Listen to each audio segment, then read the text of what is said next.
Good afternoon and evening, my beautiful Limitless Wealth Reserve individuals. Today's trade of the day, the setup was immaculate if you ask me, okay? So today in the charts, I saw SPY, right, go up to 670 during the pre-market. And at open, it tanked, right? So I'm sitting there and I'm looking at the chart and it's just going down. Then it had two greens, and one of the first green candle was a big wick, and I was like, I don't know. Then I seen two doji reverse hammers. You know what that means. After the two green candles, right, that weren't really confirming anything for me, I was like, okay, the stock's gonna drop a little bit more. Let's see what happens. So I waited, and I was like, okay, it's gonna keep dropping. I was like, okay, we're not gonna get into SPY right now.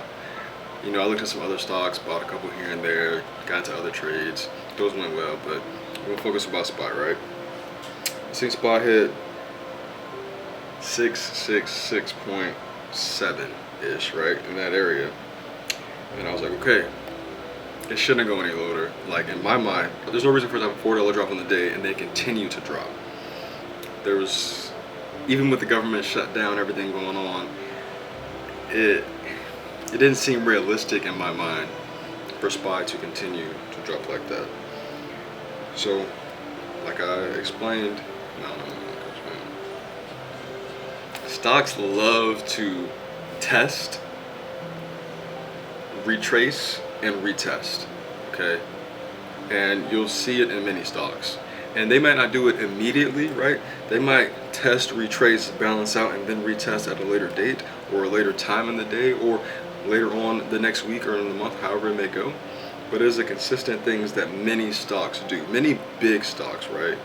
So when you see a stock come down and there's no negative news or deals going on or anything like that, it's typically just doing a retrace, flushing out buyers, right? And it's going to go back up. Typically, when you know it's going to do that, you can ride it down, take your profits, ride it back up. That is a good thing to do when you're trading. Or ride it up. When you see it hitting its resistance, ride it down. When you see it hit support, ride it up. If it doesn't break support, right? I saw it hitting its bottom, and I was like, this has to be the bottom for the day. I'm gonna get into a call and ride it to the top. All day, the play profited from that point on. And the crazy part about it is, I didn't do a 0 DTE trade.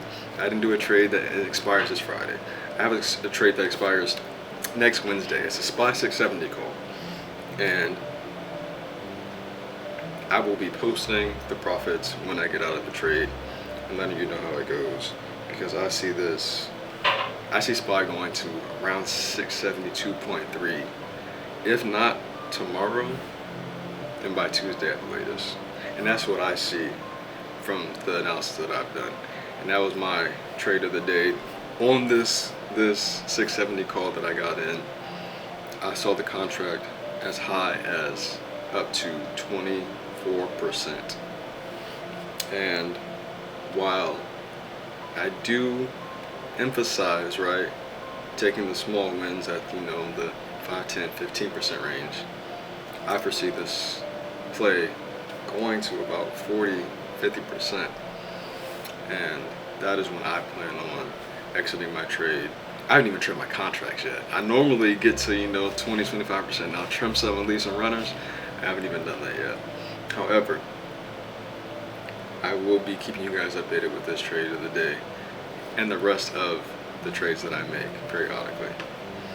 If you guys want to go ahead and start building generational wealth, not just with stocks and options trading and crypto, right, but also with real estate, monetizing things that you do, and doing a number of other things, do not hesitate.